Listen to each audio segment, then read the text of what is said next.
Well, these are clearly tense times in the subcontinent. Joining us now to discuss some of the latest developments, Harsh Vardhan Shringla, India's G20 Sherpa, and also the former Foreign Secretary of India. Thanks, sir, very much for being with us. So I'd like you to reflect on something that just come in the last 15, 20 odd minutes, with the Home Ministry asking several states to conduct mock drills for effective civil defense, including operationalization of air raid warning sirens, training of civilian students, civil defense measures. In all your years of experience, do you believe that based on this, that we may now be in a lull before the storm sort of situation with potential military strikes possibly coming up? Well, Vishnu, it's been 2 weeks since the Pahalgam attack took place, and in this period of time, there's been several, I would say, strands of thought on when and how the retaliation should take place. I think there's no doubt that there will be retaliation, but increasingly the sense is that retaliation will be at our own time and our own place of choosing. I think preparedness is an important part of anything that is underway now. In other words, any actions you take would invite some level of response from Pakistan. You need to be prepared. And I think it's important for certain border areas to prepare in terms of blackouts, in terms of having emergency measures in place. But I don't know whether it really indicates that something is due to happen. I mean, that is an operational decision, very closely held. It could be soon after we speak. It could take some time. But I think that's the important thing. I don't think we need to give our adversaries the sort of advantage of a knee-jerk reaction. Something happens and you react straight away. You need to think it over. You need to consider it. You need to hit him where it I think affects him the most. And most important, I think, is a suitable response to that terrorist attack, not only because it's punitive, but also because it's a deterrent for future terrorist attacks. And that deterrent has to be strong enough to ensure that Pakistan does not resort to terrorism again. And so I think that is what our policymakers would have kept in mind, that the nature of our response should be such that it should be absolutely clear that such acts of terrorism does not pay, and of course that we will do what we have to do when it best suits us. In other words, this is not going to be action for the sake of optics. It's going to be something based on sending a strong message to Pakistan and perhaps inflicting serious damage where it counts, right? Yes, I think so. I think it is a message. Of course, it's a message that you don't indulge in terrorism, and if you do, it is going to be at considerable cost to you. That's one. And secondly, of course, is the fact that you want to make it clear that there is any scope of any such actions in the future will continue to invite very strong retribution. So it's a question of what how much your response should be, whether it's and how much is sufficient. What is a suitable response, and that is again something that we have to consider very carefully.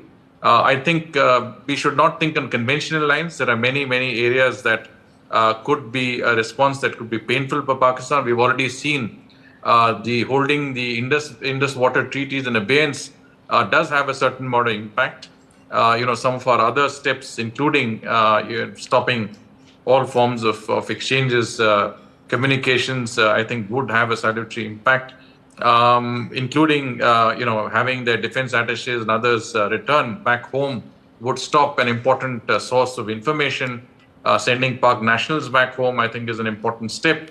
But we need to calibrate these decisions and to see what more we can do that can hurt them both in diplomatic and military terms. I think there's something else that Pakistan needs to be wary of, which is that according to the ratings agency Moody's, in a report today, they've said that any escalation by Pakistan would severely damage their economy. It would derail progress, threaten external funding, and strain foreign exchange reserves. India wouldn't really feel much of an impact other than if we increased our defense budget, something which may happen either way. When one considers escalation, right, possibly a war, possibly something short of a war, Pakistan's economy is going to be hit at a time when it's particularly fragile. Yes, it's already very vulnerable. I mean, I think Pakistan is clearly, has been and is continues to be at the brink of, economic failure. In many senses, a failed state which doesn't have control over various swaths of its territory, but also, where a lot of its people are feeling the brunt of failed economic policies today. And any further steps in terms of escalation will cost them very heavily. Even the deployment of troops in forward locations is an expensive exercise. To send troops and to maintain them along the border, to keep them in a state of readiness, to provide backup ammunition, logistical support is very expensive. So Pakistan is going through all of those issues, and I think any conflict will impact on them. But let's face it, I mean, conflict over a prolonged period is not good for anybody. We ourselves have a growth ourselves have a vision for high growth, to become a developed country in the next 20, 25 years. We have to ensure that we are on that trajectory, that this sort of, provocation has to be dealt with, but should not be distracting, that it not only serves to slow down your growth, but also to, in some senses, hyphenate you or re-hyphenate you with Pakistan. I think we have come out of that hyphenation. There is a clear de-hyphenation with that country, and we need to keep it that way. And one of the reasons for the attack also is to say, look, we are here, and don't forget us. In a certain sense, it's Pakistan's attempt to again equate itself with us, and that's what their endeavor is, even globally today, to talk about two nuclear-powered countries on the brink of war, etc. The same story, which I think doesn't hold water anymore. I have absolutely no reason for us to hold back on those considerations. Mr. Shringla, Pakistan has asked for, will be a part of a meeting of the United Nations non-permanent members of the Security Council overnight India time. How do you see this playing out in the United Nations, particularly since India seems to have picked up a great deal of support? Yes, I think Pakistan is using its current membership in the UN Security Council as a non-permanent member, of course, but using that to, I would say, manipulate the proceedings of the Security Council. India has, I think, been very active or proactive in reaching out to all members of the UN Security Council. I think the External Affairs Minister has reached out. We've reached out at various levels, not only to the P5, but also to the elected members. I think it's very clear that you need to ensure that your friends in the council speak up for you, ensure that the objectives that you need to achieve through the council in calling a spade, which is an act of terrorism by Pakistan, sponsored by Pakistan through the LET and its affiliates, has to be called out.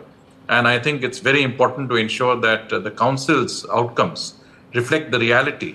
And we do not allow Pakistan to subvert that process that's in. So our diplomacy in the United Nations and otherwise, I think, is very important at this point in time. President Putin called up the Prime Minister. They spoke about the situation, and Russia has extended full support to India in the fight against terror. Now, Russia has always been a very close ally of ours. We've seen many statements from the United States, not so many statements from Russia, but this call seems to have changed that. How important is Russia's support in this situation? I think Russia, as a permanent member of the UN Security Council, as let's say, an important pole in a multipolar world, their views are important. And I think the fact that President Putin has strongly condemned terrorism and stated his support for India in this endeavor in his conversation with Prime Minister Modi is an important signal from Russia. But I think, we have got good support from across the world.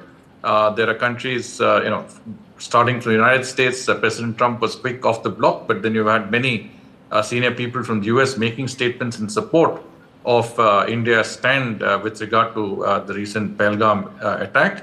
But even countries like Iran have, I think, condemned terrorism unequivocally. And I think that itself is a sign that across the globe, there is support for our stance that terrorism has to be dealt with in very severely. In fact, the Iranian foreign minister is going to be here on Thursday. Do you believe a country like Iran can have some sort of stake in trying to bring about a peace between India and Pakistan at this stage? Or do you believe that India needs to stick to our belief, which has always been that it's a bilateral issue, we'll sort it out? No, I think that a country like India does not need intervention or mediation by any other country, be it the United States or Iran. I think that has been made clear to the Iranians from what I can see in terms of various public releases. The Iranian foreign minister has been keen to dehyphenate the India-Pakistan angle from his visit. He's visiting Pakistan today, but he's going to fly back to Tehran and then come to India on the 7th. I think, I think our side has made clear to him, from what I can see reading between the lines, that his visit has to be seen as purely bilateral, one that goes into issues that are, of bilateral interest, maybe some discussions on regional and global issues, but that there is no scope for any mediation or intervention by any party or partner at this point of time. Iran, of course, is a neighbor of Pakistan. There's no doubt about that. But I don't think we need that level of intervention. We can deal with the situation ourselves, and we have been dealing with this. We know how to deal with Pakistan in a manner that I think will keep them, in the right place. All right, Ambassador Shringla, wonderful speaking to you. Thank you very much, sir, for being with us.